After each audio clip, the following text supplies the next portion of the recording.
Ya, puji nama Tuhan, Shalom, selamat malam Bapak Ibu Saudara yang terkasih di dalam nama Tuhan Yesus Kristus. Untuk pertama kali kita kembali berjumpa di tahun 2021. Dan dalam kesempatan ini kami keluarga mengucapkan selamat Natal dan Tahun Baru kepada Bapak Ibu Saudara. Oleh karena kemurahan Tuhan, kita kembali bertemu di tahun yang baru ini. Dan kita percaya oleh karena karunia, anugerah, perkenanan Tuhan, dan kita boleh memasuki tahun yang baru ini bersama dengan Tuhan. Kita percaya bahwa Tuhan akan menyertai, memimpin perjalanan iman hidup kita di sepanjang tahun ini. Sebagaimana Tuhan telah menolong kita melewati tahun yang lama, tahun yang baru pun Tuhan akan setia menyertai setiap hidup kita. Mari kembali siapkan hati kita. Kita akan belajar kebenaran firman Tuhan lewat renungan malam di saat ini. Puji Tuhan, terima kasih Bapa di sana. Haleluya. Selalu setia dalam setiap langkah hidupku. Hatiku percaya dalam setiap berkat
bersyukur buat kasih setia di dalam hidup kami, Bapa.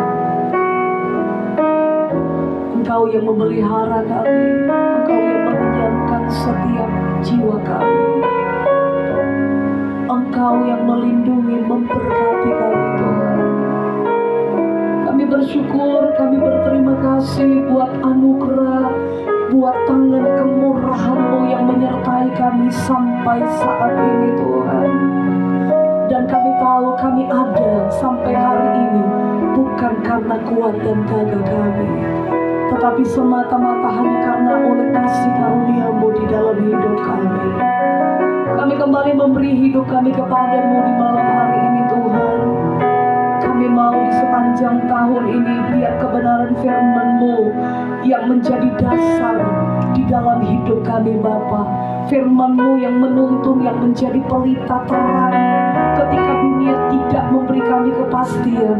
Kami tahu, Bapa, Engkau satu-satunya menjadi jawaban di dalam setiap pergumulan, dalam setiap perjalanan hidup kami, Tuhan. Dan kami mau melangkah hari demi hari di tahun ini bersama dengan Engkau, Tuhan. Kami minta Roh Kudus, Engkau memberikan kami kembali pengertian dan hikmat. Bukakan pengetahuan bagi kami untuk kami mengerti setiap kebenaran firman-Mu, agar apa yang kami dengar, kami terima itu tidak lalu percuma, tetapi firman itu boleh tertanam di dalam setiap hati kami, menjadi rema di dalam hidup kami untuk kami menghidupi, kami melakukan, karena kami tahu di dalamnya ada janji-janji, kuasa yang nyata ketika kami menghidupi kebenaran firman-Mu. Urapi hamba-Mu yang akan menyampaikan firman-Mu di malam hari ini, Tuhan. Dan berkati seluruh umat-Mu, hamba-hamba-Mu yang mengikuti renungan ini. Kami siap untuk belajar akan kebenaran firman-Mu, Bapa. Hanya di dalam nama Tuhan Yesus Kristus kami berdoa. Haleluya. Amin.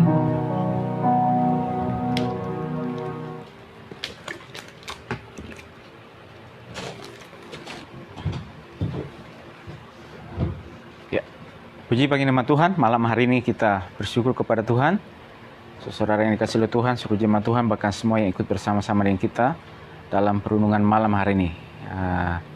Di hari yang kelima di bulan Januari, dan kita boleh kembali dalam perenungan malam setelah sekian waktu, berapa waktu lamanya kita tidak ada bersama-sama dalam perenungan malam. Tapi kita bersyukur juga perenungan pagi juga terus boleh berjalan sampai pada saat ini. Dan kita mengikuti tuntunan bacaan Alkitab tahunan kita. Dan puji bagi nama Tuhan bahwa waktu tahun lalu kita boleh dapat menyelesaikan bacaan Alkitab tahunan kita, ya. Dan dengan satu doa dan harapan tentunya oleh pertolongan Tuhan juga di tahun ini, mulai dari bulan Januari sampai seterusnya kita boleh dapat menyelesaikan pembacaan Alkitab kita dari Perjanjian Lama hingga Perjanjian Baru. Jadi pagi itu renungan di Perjanjian Lama, dan malam ini ada renungan malam dari Perjanjian Baru. Pagi kita sudah sampai di Kejadian pasal 13 sampai 15, dan sekarang di renungan malam ini tuntunan bacaan Alkitab tahunan kita sudah sampai, yaitu di kitab Matius pasal yang kelima ayat 1 sampai yang ke-24. Kalau Bapak Ibu semua saudara yang sudah sering melihat membaca Injil Matius, atau yang juga disebut satu dari Injil sinopsis, yaitu Matius, Markus, Lukas. Dan kita tahu Matius pasal yang kelima sampai pasal yang ketujuh ini adalah serangkaian khotbah Yesus di atas bukit. Di atas bukit ada banyak pengajaran-pengajaran yang diajarkan oleh Yesus kepada murid-muridnya. Dan juga kita melihat juga di pasal 5 ayat 1 itu orang banyak. Ketika Yesus melihat orang banyak itu, naiklah ia ke atas bukit, dan setelah duduk datanglah murid-muridnya kepadanya. Banyaknya orang ini tidak diberitahukan berapa banyak kalau dengan murid-muridnya, ya. Murid-murid, kalau kita lihat Yesus sudah pasal sebelumnya pasal 4 memanggil murid-murid yang pertama, ya. Apakah murid ini yang kemudian adalah termasuk juga 70 murid, atau yang nanti kalau kita lihat yang di pasal 4 ini rasul, ya, memanggil murid ini juga yang akhirnya mereka adalah rasul. Rasul kita tahu ada 12, tapi murid banyak. Murid di Lukas kita lihat itu ada sekitar berapa puluh orang di sana, ya. Ada begitu banyak murid, tapi yang menjadi rasul itu hanya 12. ya, yang bersama dengan Yudas yang kemudian menjadi, kita tahu nanti dalam setelah beberapa waktu berjalan baru Yesus memilih para rasul, ya. Tapi berarti murid banyak, ditambah dengan orang banyak, berarti banyak orang, ya, banyak orang di sana, ya. Nah, Yesus mengajar, menyampaikan khotbah di atas bukit, melihat antusias orang yang begitu antusias pada saat itu mendengar pengajaran khotbah di atas bukit. Ada banyak hal sekali lagi yang diajarkan, ada ucapan bahagia, ya, dan juga garam dan terang dunia, terus Yesus dan hukum Taurat, ya, sampai di pasal yang ke-7. Bahkan sesudah pasal yang ke-7 diakhiri, baru sesudah itu di pasal yang ke-8 kita melihat sesudah Yesus turun dari bukit, baru mujizat Tuhan dinyatakan dengan luar biasa terjadi. Pasal 8, pasal yang ke-9 itu kita melihat ada banyak mujizat yang Yesus lakukan di sana. Tapi sebelum mujizat itu terjadi, Yesus memberi makan dulu secara rohani. Nah, kita tidak akan melihat jauh kepada itu, tapi coba kita lihat, ya, yang saya ingin soroti malam hari ini adalah bahwa di pasal yang keempat sebelumnya yang tadi saya katakan, pasal 4 ayat 18 sampai 12, Yesus memanggil murid-murid yang pertama. Nah, murid yang kalau kita lihat sini perhatikan adalah murid yang kemudian yang disebut akhirnya adalah rasul. Murid banyak tapi rasul hanya 12, ya. Murid banyak, murid-murid yang pertama, ya. Ada Petrus, ya, dan Andreas saudaranya, sesudah itu anak Zebedeus bersaudara yaitu Yakobus dan Yohanes. Yesus memanggil mereka dan ia mengatakan, "Mari ikutlah aku." Ya, "Mari ikutlah aku dan kamu akan kujadikan." Mari ikutlah aku dan kamu akan kujadikan. Jadi ikut lalu dijadikan, dibuat jadi, diproses, dibentuk menjadi penjala manusia. Ya, setelah mereka dipanggil, mereka merespon, ya, dijadikan. Jadi tidak langsung menjadi penjala, tetapi dijadikan penjala manusia, ya. Jadi Yesus memanggil mereka, "Mari ikutlah aku dan kamu akan kujadikan penjala." Jadi kamu akan kujadikan, berarti ini kan ada satu waktu, masa, ya, untuk dijadikan, ya. Menjadikan manusia ini bukan seperti proses yang instan, ya. Hari ini dibentuk langsung jadi besok siap, tetapi akan berarti menunjukkan sebuah proses. Dalam terjemahan Inggris juga, King James juga di sini, "I will make you." Jadi saya akan, ya. Kita tahu bahwa ini adalah berbicara tentang future, ya, waktu yang ke depan. Nah, untuk sampai waktu ke depan kamu akan menjadi manusia, tetapi ada prosesnya, ada tahapannya. Kamu akan kujadikan. Jadi ikut saya dulu. Ikut saya dulu, baru sesudah itu ikutnya kamu kemana saya pergi, kemana saya melangkah. Dan sekarang dengan kamu mengikut saya itu, sekarang juga itu bagian dari caranya, yaitu menjadikan kamu menjadi penjala manusia, ya. Saudara dikasih Tuhan, kita melihat mereka merespon panggilan tersebut dan mengikut Yesus. Ya, mereka merespon, mereka tinggalkan pekerjaannya sebagai nelayan, penjala ikan, dan sekarang mereka merespon panggilan tersebut dan mengikut. Nah, sudah saya katakan, mereka dipersiapkan, dibentuk, ditrain untuk menjadi penjala manusia. Ya, jadi dipersiapkan, dilatih, digembleng oleh Tuhan sendiri, Guru Agung, Sang Maestro, Pencipta kita, yang tahu persis bagaimana membentuk mereka, memproses mereka, mempersiapkan mereka 3,5 tahun, ya, lamanya. Karena Yesus tahu bahwa waktunya begitu singkat, dia tidak akan selamanya bersama-sama dengan mereka. Karena itu harus dilatih, harus dipersiapkan, supaya ketika mereka dilepaskan, seperti anak panah yang dilepaskan, mereka sampai ke tujuan, sampai ke sasaran, di tempat tersebut berdaya guna, bermanfaat. Tapi sebelum dilepaskan, perlu dipersiapkan. Sebelum anak panah dilepaskan, maka anak panah perlu dipertajam. Ya, demikianlah anak-anak pada masa muda. Saudara yang dikasihi oleh Tuhan, kalau kita perhatikan, saya sendiri meyakini kalau Injil Lukas mencatat bahwa ketika Yesus memulai pelayanan, umurnya adalah 30 tahun. Ya. Nah, sekarang kalau kita bertanya, kira-kira umur para murid ini pada saat itu berapa? Saya sendiri bahwa mereka adalah orang-orang muda. Ya, mereka bisa dikatakan mungkin lebih muda daripada Yesus. Ya, lebih muda dari pada Yesus. Jadi kalau pada saat itu Yesus memulai pelayanan sekitar tahun karena kan kalau kita melihat sejarah Yesus lahir sebenarnya tahun 4 sebelum Masehi, tahun 4 sebelum Masehi. Jadi sekitar tahun 26 ya, mulai pelayanan atau sekitar ya 26 sampai 29 ya, di sana 26. Berarti saudara yang kasih Tuhan, umur mereka ya boleh dikatakan lebih muda dari Yesus. Mereka adalah orang-orang muda. Mereka adalah orang-orang yang dipersiapkan. Ya, karena kalau kita lihat lagi sekali lagi dalam Injil Matius di sana pasal 7 bahwa berbahagialah orang yang telah membuat tabung anak panahnya. Ya, demikianlah orang-orang muda di tangan pahlawan. Ya, dan orang-orang muda di tangan pahlawan perlu dipersiapkan, perlu digembleng, perlu dilatih, perlu ditrain dan perlu dijadikan. Ya, perlu dibentuk. Dan Yesus yang melatih mereka. Yesus yang mempersiapkan mereka. Yesus yang panggil, ikut, lalu dipersiapkan, bukan dilepas. Ya, tetapi dipersiapkan. Dan caranya Yesus mentrain ini yang perlu juga kita lihat, kita pelajari. Bahwa pada hari ini juga, saudara dikasih oleh Tuhan, kalau kita perhatikan juga, ini juga memberikan pemahaman bagi kita bahwa hadirnya juga kita pada hari ini, kita sebagai umat Tuhan, orang percaya juga pada hari ini, maka hadirnya kita juga bagaimana juga kita ini mengikut apa yang melatih, mempersiapkan, mengkaderisasi generasi berikutnya, supaya ketika generasi kita selesai, maka ada generasi berikutnya yang akan melanjutkan tongkat estafet pelayanan. Itu artinya apa? Seperti apa kita mempersiapkan, seperti apa kita menjadikan mereka itu penting, dan bagaimana melatihnya. Nah, kita lihat apa yang Yesus lakukan. Ya, saudara dikasih oleh Tuhan.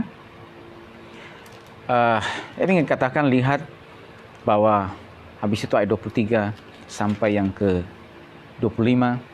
Ini adalah Yesus di sana banyak melakukan pekerjaan, melakukan mujizat. Ya, kita tidak hanya melihat kepada mujizatnya, mujizat pasti akan mengikuti, menyertai. Tetapi kita melihat juga bahwa orang-orang yang mengalami mujizat ini adalah orang-orang yang mengalami persoalan yang nyata langsung di tengah masyarakat. Persoalan mereka apa? Mereka diikat dengan penyakit, kelemahan, ya. Kelemahan di antara masyarakat. Ada penyakit, ada kelemahan yang menghambat mereka sehingga mereka tidak melihat kuasa Tuhan, kemuliaan Tuhan. Dan juga ada yang kerasukan setan. Ada yang diikat oleh roh jahat sehingga mereka tidak melihat terang, ya. Ada yang sakit ayan. Terus apa lagi? Lumpuh. Ya, lumpuh berarti lumpuh tidak bisa berjalan. Ya, jadi inilah situasi yang nyata di tengah masyarakat. Berbagai kondisi kesulitan yang ada di tengah masyarakat. Ya, yang Yesus ketika melihat hal tersebut, maka apa yang dilakukan? Di sana dia mengatakan, Yesus pun berkeliling di seluruh Galilea. Ia mengajar dalam rumah-rumah ibadat, beritakan kerajaan Allah, serta melenyapkan segala penyakit dan kelemahan di antara bangsa itu. Kelemahan-kelemahan apa ini? Tidak hanya secara lagi kelemahan secara fisik, ya katakan, tapi juga kelemahan, keletihan secara rohani tentunya, yang dimana perlu diajar, perlu dilatih, persiapkan, ya. Jadi saya katakan latihannya Yesus atau Yesus mempersiapkan mereka bagaimana membuat murid-murid menghadapi situasi yang nyata langsung di tengah masyarakat. Karena mereka juga akan berhadapan langsung dengan tengah masyarakat, berbagai macam persoalan, berbagai macam pergumulan, berbagai macam kesulitan di tengah masyarakat. Tidak hanya berhubungan dengan kelemahan secara fisik, sakit secara fisik, tapi juga ada kelemahan-kelemahan juga yang lainnya. Mungkin ketika nanti, dan kita lihat, Yesus mempersiapkan mereka, kamu tidak akan menghadapi orang yang sakit lumpuh, tapi ada orang yang lumpuh oleh karena keadaan.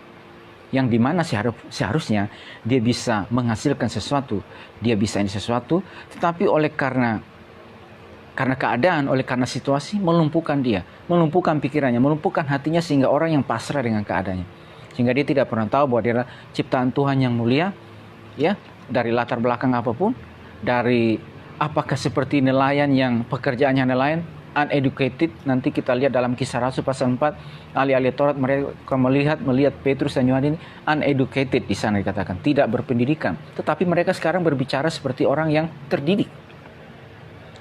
Artinya apa?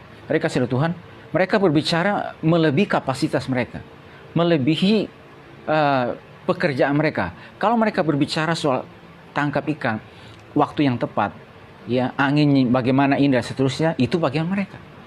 Ya, dan kapan waktu yang tepat itu bagi mereka. Tetapi sekarang kok mereka berbicara melampaui itu. Mereka berbicara tidak di bagian itu, tapi sekarang mereka berbicara dan mereka sampai terheran. Siapa mereka? Mereka ini kan orang tidak terdidik, tidak belajar. Tapi kok bisa sedemikian? Dan saudara yang kasih oleh Tuhan, mungkin, dan saya katakan bahwa ada orang yang dilumpuhkan oleh keadaan yang merasa bahwa saya dari latar belakang ini tidak terdidik, tidak terpelajar, ya dari latar belakang ini, ya. Tapi mewakili para murid ini, mereka juga hadir di sana bahwa ada orang yang lumpuh oleh karena itu. Ada orang yang lumpuh oleh karena itu, dan oleh sebab itu, ketika kamu menghadapi itu, ketika kamu ini, Yesus sudah mempersiapkan mereka.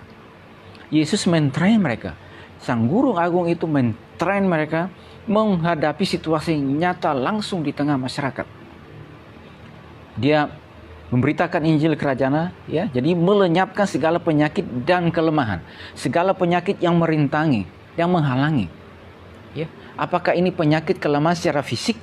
Dan juga saudara-saudara dikasih oleh Tuhan, berbagai macam kelemahan lagi yang lainnya yang menghambat mereka sehingga tidak terbuka terhadap kebenaran firman Tuhan. Dan itu juga di sana dikatakan yang kerasukan, yang dirasuk oleh iblis, yang di mana akhirnya mereka tidak bebas, ya, untuk berjumpa dengan Tuhan. Dan inilah yang Yesus lakukan. Jadi mereka dibawa, mereka dipersiapkan menghadapi pengalaman ini, ya, pengalaman di mana berhadapan dengan pergumulan-pergumulan di tengah masyarakat, pergumulan yang ada, ya. Jadi Yesus tidak hanya mengajar, memberitakan firman Tuhan di rumah-rumah ibadat, tetapi juga dia membawa para murid ini, ya, membawa mereka untuk sekarang berhadapan dengan situasi yang nyata di tengah masyarakat. Dan itu yang kita perhatikan saudara berikutnya ketika mereka dipenuhi dengan Roh Kudus. Dan coba kita lihat bagaimana kisah pekerjaan di Kisah Para Rasul. Dan bagaimana tulisan-tulisan juga yang ditulis oleh Petrus, Yohanes, dan juga kita melihat seperti Paulus, sekalipun Paulus tidak pernah berjumpa dengan Kristus, tetapi pastilah Paulus mendengar langsung dari saksi nyata yang langsung, yaitu Petrus, Yohanes, ya, dan Yakobus juga. Yakobus saudara tiri Yesus, ya, yang menjadi seorang suku guru di gereja di Yerusalem. Dan saudara perhatikan bagaimana mereka menghadapi situasi yang nyata langsung di tengah masyarakat. Kenapa? Mereka telah dilatih, digembleng, dipersiapkan terlebih dahulu. Dan saya katakan, Yesus sang Maestro Agung, Guru Agung ini tahu dengan persis bagaimana melatih, persiapkannya. Jadi dia tidak hanya mengajar dan berbicara. Mengajar itu tidak pasti. Mengajar, ya. Tapi juga sekarang menghadapi situasi yang nyata, yang langsung di tengah masyarakat. Ya, dan saudaraku yang berikutnya lagi kita lihat juga. Yang berikutnya kita lihat ini bagian ini adalah bagaimana ketika Yesus juga mengajar, berarti murid-murid yang mengikuti juga mendengar apa yang Yesus ajarkan. Jadi dia mengajar orang banyak dan juga khusus juga kepada murid-murid. Dan kita melihat juga bagaimana khotbah di atas bukit ini orang banyak datang berbondong dan juga khususnya juga kepada para murid. Ada banyak hal pengajaran yang Yesus ajarkan di sana. Jadi mereka diberi pemahaman firman Tuhan. Atau kalau istilahnya sekarang ini betul-betul kuliah yang padat. Ya. Saya ada waktu dulu di bangku kuliah, ada sistem kuliahnya yang mata kuliah yang pada sistem block teaching. Jadi betul-betul materi itu dipadatkan. Tapi luar biasanya Yesus, ya, guru di atas segala guru, yang mengajar betul-betul. Kita melihat bagaimana mengajar mereka, ya, mengajar mereka, mengisi mereka dengan kebenaran firman Tuhan.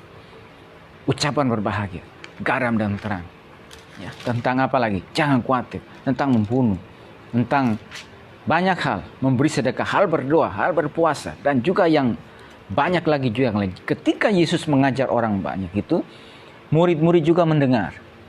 Murid-murid juga diajar. Murid-murid juga mendengar, ya, apa yang Yesus sampaikan, apa yang Yesus ajarkan.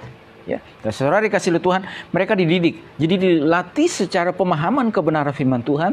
Berikutnya juga menghadapi situasi yang nyata di tengah masyarakat. Berbagai macam kelemahan. Inilah yang harus mereka hadapi juga nantinya. Mereka harus mengajar. Mereka harus memberi terang. Karena firman Tuhan adalah pelita bagi kakiku dan terang bagi jalanku. Mereka harus memberi pemahaman, ya, yang sempit, yang tertutup terhadap Injil. Ya, itu yang harus mereka ajarkan, itu yang harus mereka sampaikan. Bukankah kita lihat akhirnya bagaimana Paulus yang akhirnya juga sebagai saya katakan rasul yang tidak berjumpa secara langsung dengan Yesus. Tapi ketika dia mengadakan penginjilan, apa yang dilakukan? Masuk ke rumah ibadah dan bersoal jawab dengan orang-orang Yahudi di sana.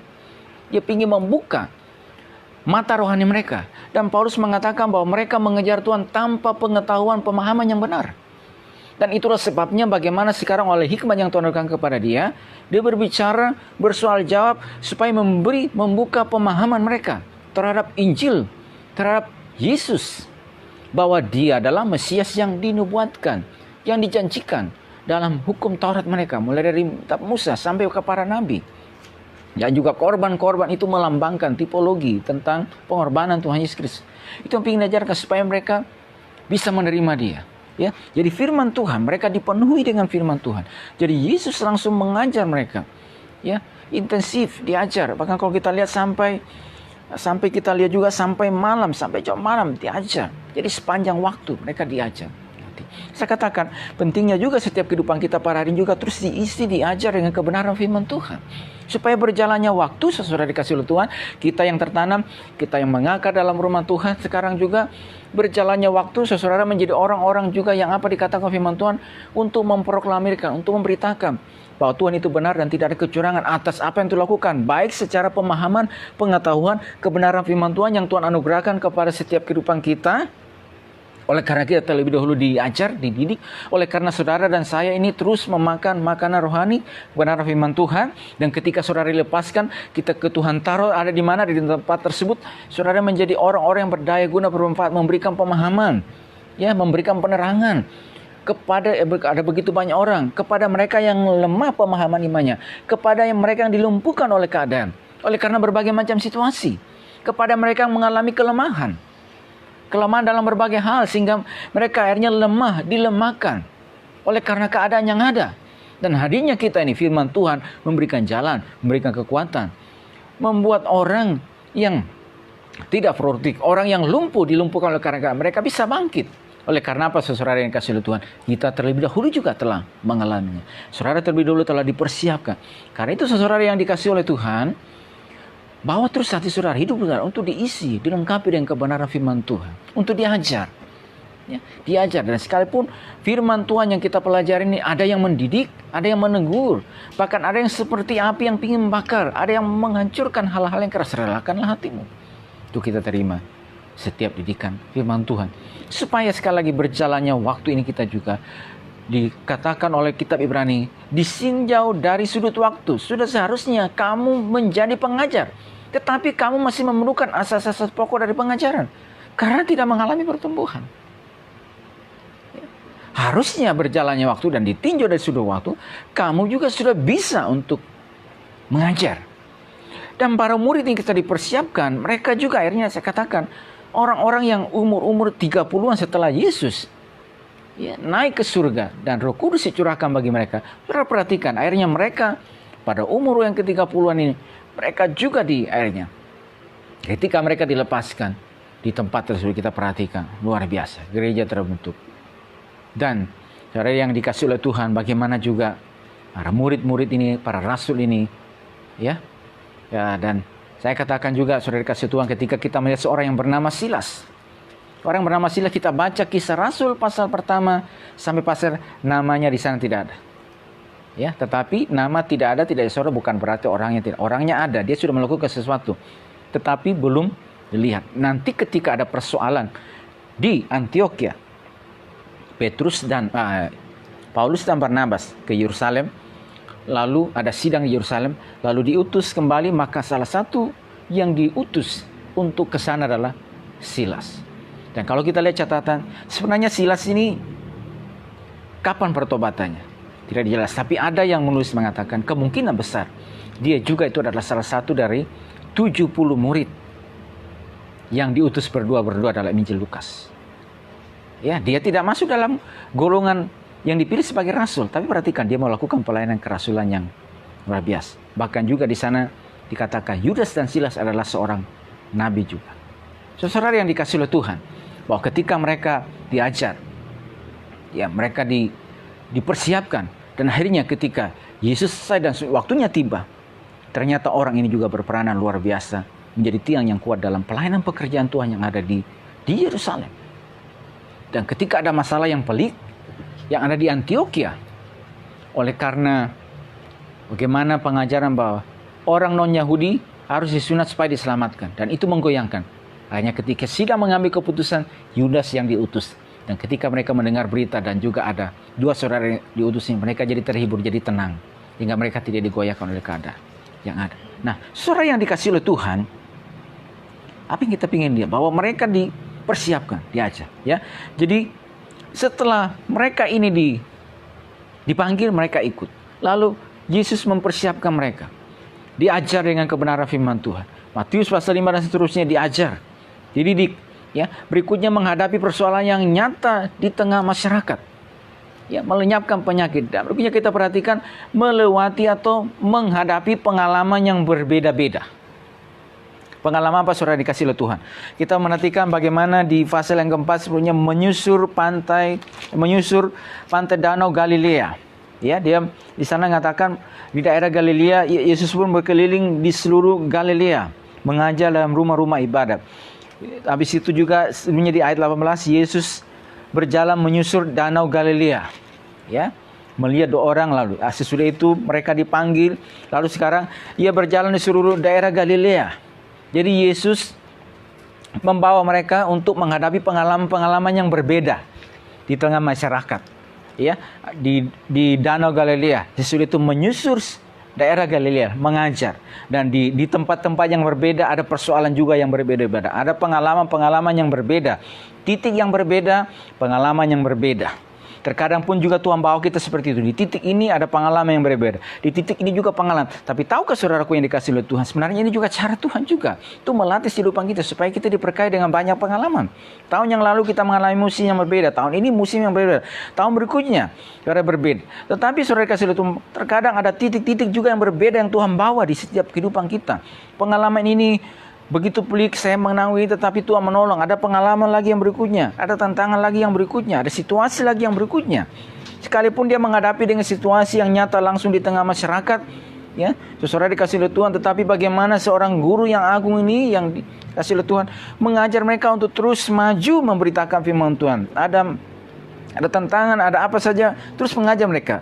Berkeliling di seluruh daerah Galilea. Lalu saudara dikasih oleh Tuhan, naik ke atas bukit. Ketika ada begitu banyak orang, Yesus naik di atas bukit, sekarang mulai mengajar.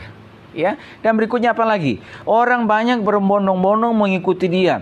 Mereka datang dari mana saja? Dari Galilea, dari Dekapolis, dari Yerusalem, dari Yudea, bahkan dari seberang Yordan. Menyeberang. Dengan berbagai macam. Ya, dengan berbagai macam situasi. Dan saya dapat katakan juga, ini artinya apa? Ketika ada begitu banyak orang datang dalam melayani, dalam menjangkau jiwa, saya katakan mereka rela untuk direpotkan. Rela untuk apa juga? Tunda istirahat, bahkan mungkin juga tunda makan.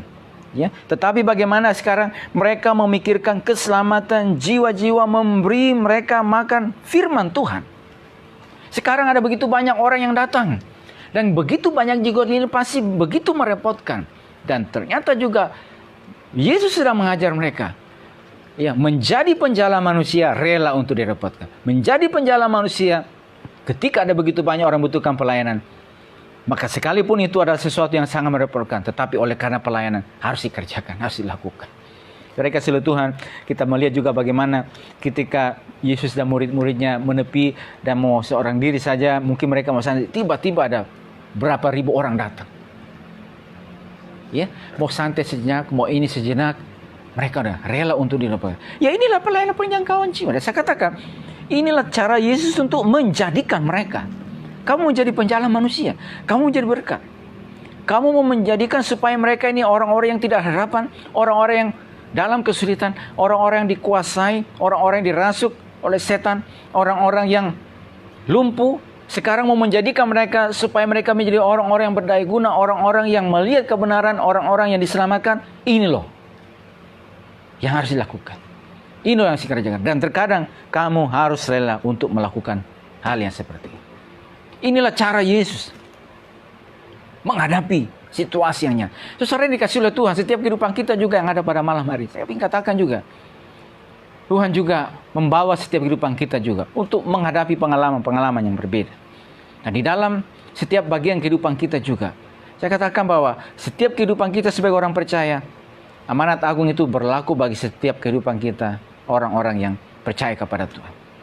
Tidak hanya kepada para rasul, tetapi kepada semua orang percaya, semua golongan, setiap saat, setiap masa. Dan itu artinya juga apa? Di mana kita berada Tuhan, mana Tuhan bawa kehidupan kita juga, mari kita rela juga untuk memberitakan Injil kebenaran firman Tuhan. Memberitakan bahwa di dalam nama Tuhan Yesus Kristus ada pengampunan dosa, ada keselamatan, menjadi penjala, penjangkau juga. Dan untuk sampai kepada titik itu, sampai kepada itu, terkadang sekali lagi saudara-saudara dikasih oleh Tuhan, kita ini harus rela, ya, dan mau terus dididik, diajar oleh kebenaran firman Tuhan. Terus, bahkan sekalipun berjalan kita ada tantangan, ada kesulitan, Yesus sedang melatih mereka, mempersiapkan mereka. Kondisi mungkin secara fisik dan berbagai juga yang lainnya. Tetapi terus ia berjalan, terus ia menyusuri. Terus artinya apa? Maju saja, maju terus. Waktu begitu singkat, waktu begitu terbatas. Yesus tahu bahwa waktunya begitu singkat dan misi harus selesai. Tugas harus tuntas, harus berjalan dengan baik. Karena keselamatan manusia bergantung pada apa yang Yesus lakukan. Dan dia datang untuk menebus, tidak hanya naik ke atas kayu salib juga. Ini yang memang pekerjaan yang harus dilakukan. Tetapi juga bagaimana juga mendelegasikan pelayanan kepada para rasul. Dan itu artinya apa? Harus dipersiapkan, harus dilatih, harus dikader.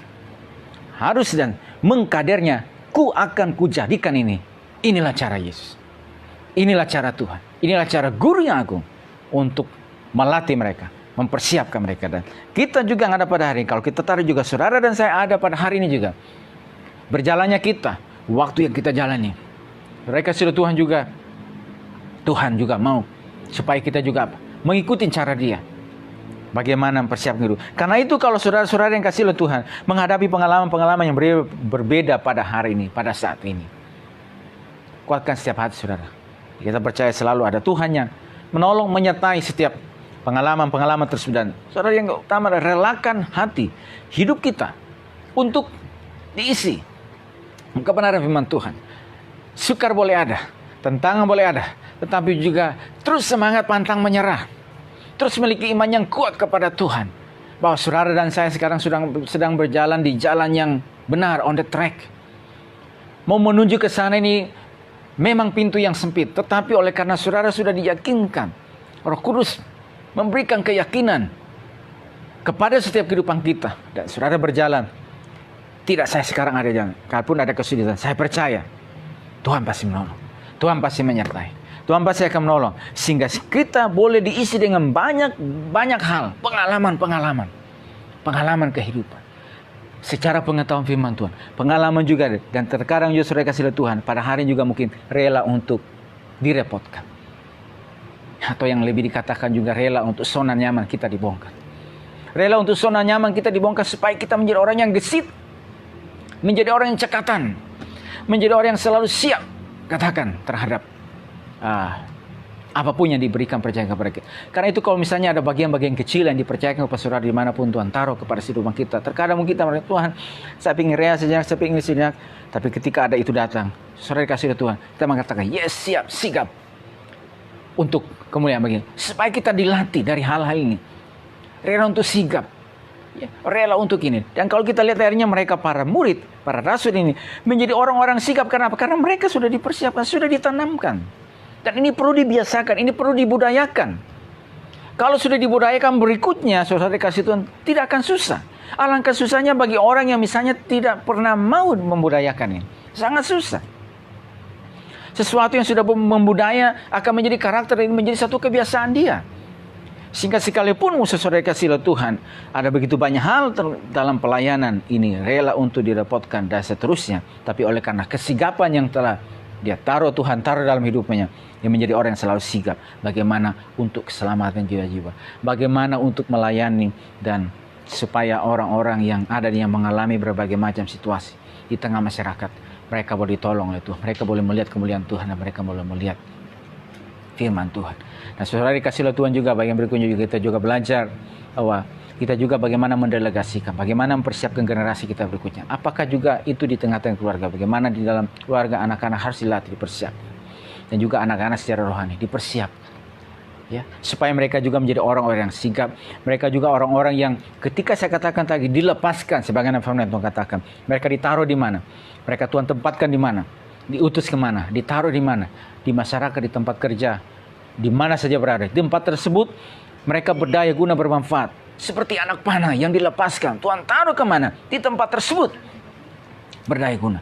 Menjadi orang-orang yang penuh gairah, menjadi orang-orang yang memberitakan bahwa Tuhan itu benar dan tidak ada kecurangan padanya. Saya berdoa setiap kita yang ada pada malam hari ini, saudara kasih Tuhan, pertolongan Tuhan juga, waktu yang kita jalan ke depan, saudara menjadi orang-orang yang terus melihat rencana Tuhan yang indah. Itu saudara-saudara kasih Tuhan, relakan hati saudara, hidup saudara juga terus dibina, diajar kebenaran firman Tuhan. Terima setiap pengajaran firman Tuhan. Dan saya katakan, jadikanlah rumah Tuhan sebagai sekolah Alkitab seumur hidup. Kalau sekolah Alkitab atau yang lainnya secara formal, jangka waktu tertentu akan selesai. Tapi rumah Tuhan, gereja harus jadikan sebagai sekolah Alkitab seumur hidup. Artinya saya datang, belajar. Benar firman Tuhan, saya rela diajar. Dan ada pengalaman. Dan seterusnya. Puji Tuhan. Tuhan berkati kehidupan kita saat malam hari ini. Kita akan masuk dalam doa kita. Kita akan memuji Tuhan. Sudah itu kita akan masuk dalam doa kita. Ya, puji nama Tuhan, firman Tuhan datang di dalam setiap hidup kita, bahwa sesungguhnya ada pengalaman iman yang Tuhan izinkan kita harus lewati. Dan kita percaya bahwa penyertaan Tuhan selalu ada di dalam hidup saya dan saudara, akan menyertai, memimpin setiap perjalanan langkah kita, khususnya di dalam melangkah tahun yang baru ini. Kita percaya bahwa kalau Tuhan mengizinkan kita ada di tahun ini, maka Tuhan akan memakai setiap hidup saya dan saudara untuk menjadi berkat, membawa banyak jiwa datang kepada Tuhan.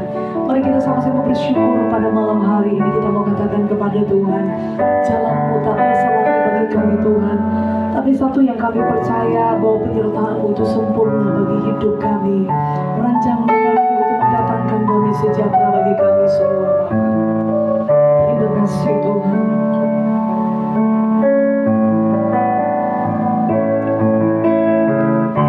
Jalan-Mu tak terselami oleh setiap hati kami, namun satu hal ku percaya, ada rencana yang indah, tiada terduga kasih-Mu, heran dan besar bagiku, arti kehadiran-Mu selalu nyata di dalam hidupku. Penyertaan-Mu sempurna, rancangan-Mu penuh damai, aman dan sejahtera. Walau di tengah badai, ingin ku selalu bersama, rasakan keindahan arti kehadiran-Mu Tuhan. Jalan-Mu tak tersawahi oleh setiap hati kami, namun satu hal ku percaya, ada rencana yang indah, tiada terduga kasih-Mu, heran dan besar bagiku, arti kehadiran-Mu selalu nyata di dalam hidupku. Penyertaan-Mu sempurna,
malam hari ini Tuhan. Terima kasih malam ini, waktu ini Tuhan yang Tuhan beri bagi kami sehingga kami dalam perundungan malam hari ini Tuhan.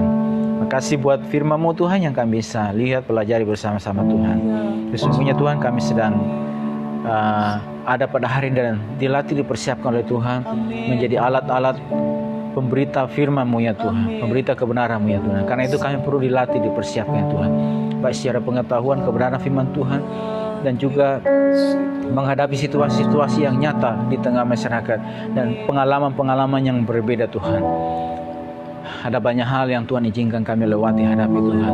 Tapi dalam situasi-situasi tersebut Tuhan Engkau selalu ada menolong kami ya Tuhan. Terima kasih ya Tuhan, supaya ketika kami dilepaskan, kami taruh di mana, di tempat tersebut ya Tuhan, berdaya guna, bermanfaat untuk Engkau, untuk kerajaan, untuk kemuliaan bagi nama Tuhan. Terima kasih kami bersyukur malam hari ini Tuhan, memberkati seluruh umat-Mu sepanjang malam hari ini. Dan terima kasih penyertaan pemeliharaan Tuhan bagi kami ya Tuhan. Tuhan terus menolong, Tuhan terus menyertai kami, Tuhan terus bawa kami ya Tuhan, untuk melihat, mengerti rencana Tuhan, bahkan terus dipakai oleh Tuhan sebagai alat kemuliaan bagi menjadi orang yang siap dalam segala keadaan apapun ya Tuhan yang ada Tuhan. Tuhan terus menolong kami, menyertai kami seluruh umat-Mu, gereja-Mu, hamba-hamba-Mu di tengah situasi pandemik yang ada. Tuhan tolong juga ada aktivitas yang juga terus berjalan menjalankan protokol kesehatan. Tuhan tolong gereja-gereja juga Tuhan yang sudah menjalankan ibadah. Tuhan akan terus menolong ya Tuhan. Umat-Mu, hamba-Mu tetap dalam penjagaan perlindungan Tuhan. Dan juga Tuhan seluruh anak-anak-Mu yang tersebar di seluruh penjuru pelosok Tuhan tolong, gereja Tuhan tolong, bahkan bangsa kami juga Tuhan tolong. Rencana untuk vaksinasi yang sudah diumumkan oleh pemerintah ya Tuhan, mulai pada minggu depan Tuhan tolong, kami serahkan ke dalam tangan Tuhan. Tuhan tolong biar keamanannya boleh dapat terjamin di dalam nama Tuhan Yesus Kristus Tuhan, sehingga tidak ada efek-efek samping yang membahayakan Tuhan.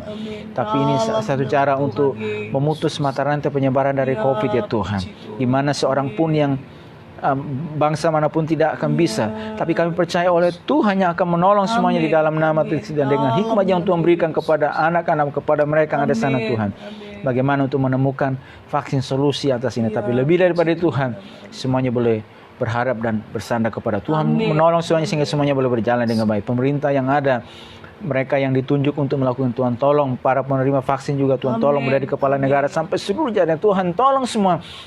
Di dalam nama Tuhan Yesus Kristus Tuhan. Panjang tahun Tuhan tolong, aktivitas ekonomi juga Tuhan tolong, aktivitas sosial juga masyarakat semuanya Tuhan. Tolong semuanya Tuhan, tetap boleh berjalan dalam pertolongan Tuhan. Mereka yang sedang rawat, sakit, tenaga medis, rawat semuanya Tuhan tolong, baik di rumah sakit, isolasi mandiri di rumah Tuhan tolong. Kami serahkan semua ke dalam tangan Tuhan. Biar Tuhan yang menolong. Kami bersyukur malam hari ini Tuhan. Terima kasih waktu ini. Terima kasih malam hari ini dalam perundungan malam ini. Tuhan suruh memberkati kita semua sampai di perundungan malam ini Tuhan. Di dalam nama Tuhan Yesus Kristus kami bersyukur dan berdoa kepada Bapa di surga. Haleluya. Amin. Puji Tuhan, Tuhan berkati semua kita saat malam hari ini dan shalom.